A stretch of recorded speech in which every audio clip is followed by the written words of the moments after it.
Your story is incredible.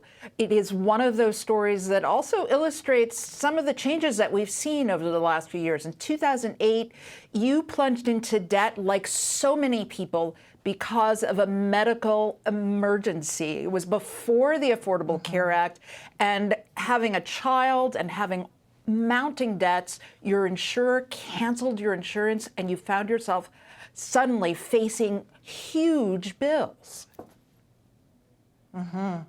Well, you're right. Actually, in 2007, I took a fall down the stairs while I was 20 weeks pregnant.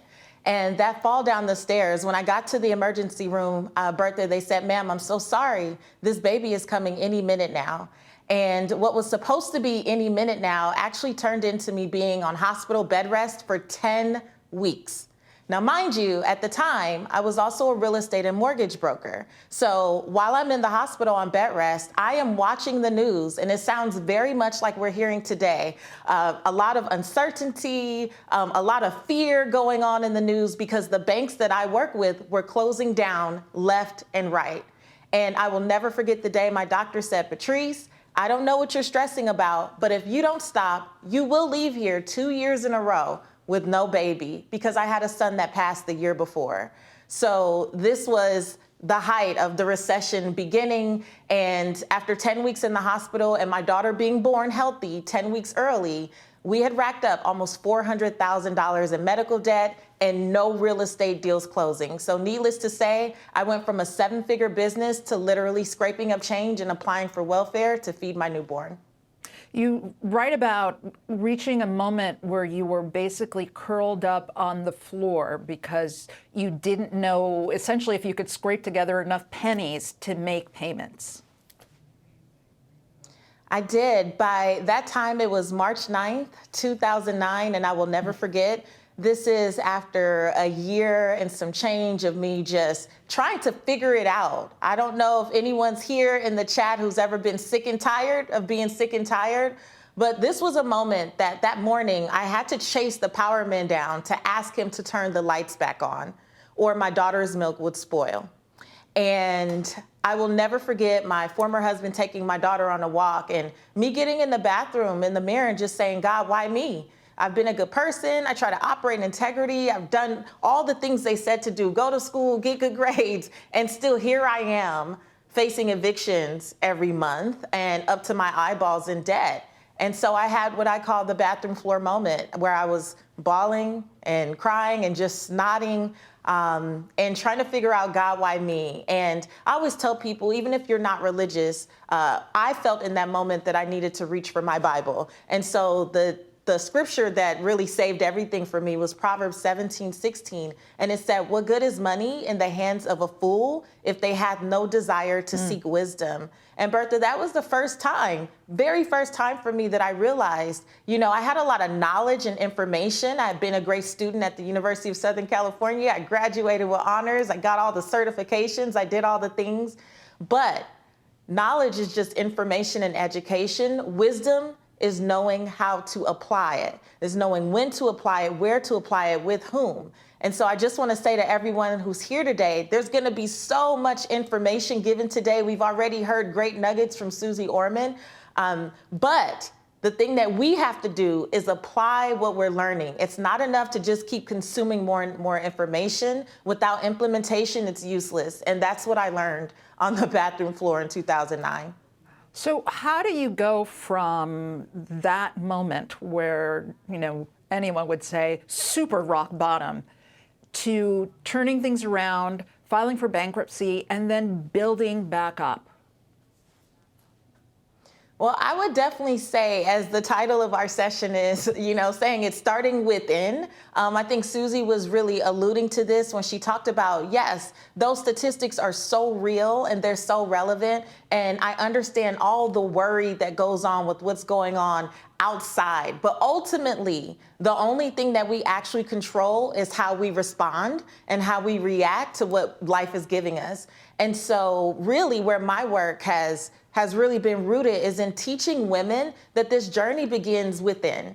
right? Like we have to change our mindsets and our belief systems about what's possible for us. So in 2009, one of the things that I did coming off that bathroom floor is I was really curious about what is the actual definition of wealth, right? And I found that many of us have subscribed to wealth being just money and material possessions. But the original 12th century definition of wealth is the condition of well-being.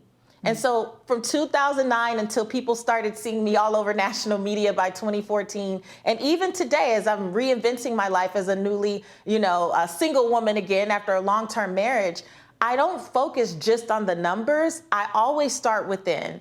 And so what my work is rooted in is the 6 pillars of wealth. These are the parts of our lives that impact our finances, even when we're not thinking about it. So that's the real work. That's the actual hard work. It's the heart work. It's the stuff that starts within.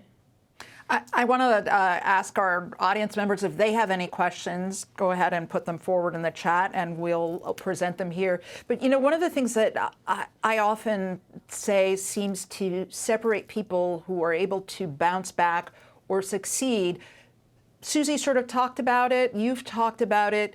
It's this feeling of empowerment. And I call it faith, whether it's religious faith, faith in some higher power, or faith that you can build things bit by bit. And making money is not the same as building wealth.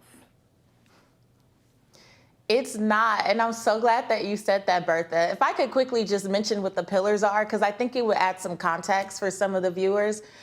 So the first pillar is fit. It is about being mentally and physically well. The thing that I share with my community is that, we can desire all the money in the world, and we can have such a great vision for our families, for our legacy, for what we want our futures to look like. But ultimately, if we are not mentally and physically well, the vision doesn't matter. We have to protect the only vessel that we're going to get. Many of us desire things that we don't have the mental capacity to actually, receive and hold on to. So this is why you have to start with the fit pillar. Next will be people. It's about creating relationships that matter personally and professionally. So much of who we are is because of who we're in relationship with, right? So we live where we live, we drive what we drive, we may have the careers that we have because we were exposed to those things by the people we are around. So you want to make sure that you're around people who are speaking the language of money the way that you desire, right? Not talking about broke and downtrodden thoughts all the time, but people who are really having elevated conversations about this topic. The third is space. It's about setting up your life to support you. And that is simply just making sure, that everything around you really speaks to the energy of what you desire. I remember when, one of my older homes, the first room that I was writing my book in, it was like the extra room, the spare room where everything in the house went to die. You know what I mean? Where the laundry that doesn't get folded ends up and where you're putting all the packages and stuff. Well, I had to look around that room one day and say, is this the space of a woman who wants to be a best-selling author? Like, is this the space that could generate what I'm saying I desire? And so that automatically made me clear the clutter, because we know that clutter is the physical manifestation of chaos in our mind. So what around you in your physical space is so cluttered right now that it may be blocking your creativity and what you say you desire. You're Fourth, preaching to the choir on that one. Is faith. Faith is the fourth pillar, and it's like you said, Bertha, faith is about believing in something greater. I really don't care what people say they believe in. It honestly doesn't matter to me. But here's the thing. Do you make time to practice it?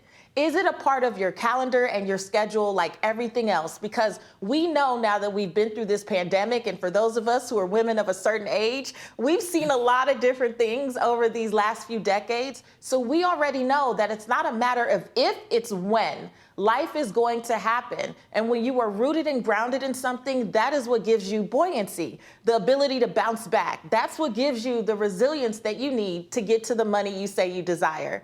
Fifth is about like work, it's about living in your life's purpose, and just making sure that whatever you choose to do day in and day out fulfills you as much as possible. And if you can't do it for your full-time job yet, even if you volunteer, it makes the difference. Because what I know from my degree in financial psychology, Bertha, is that, listen, when people are unfulfilled, that is such a catalyst for like not being able to manage their finances well.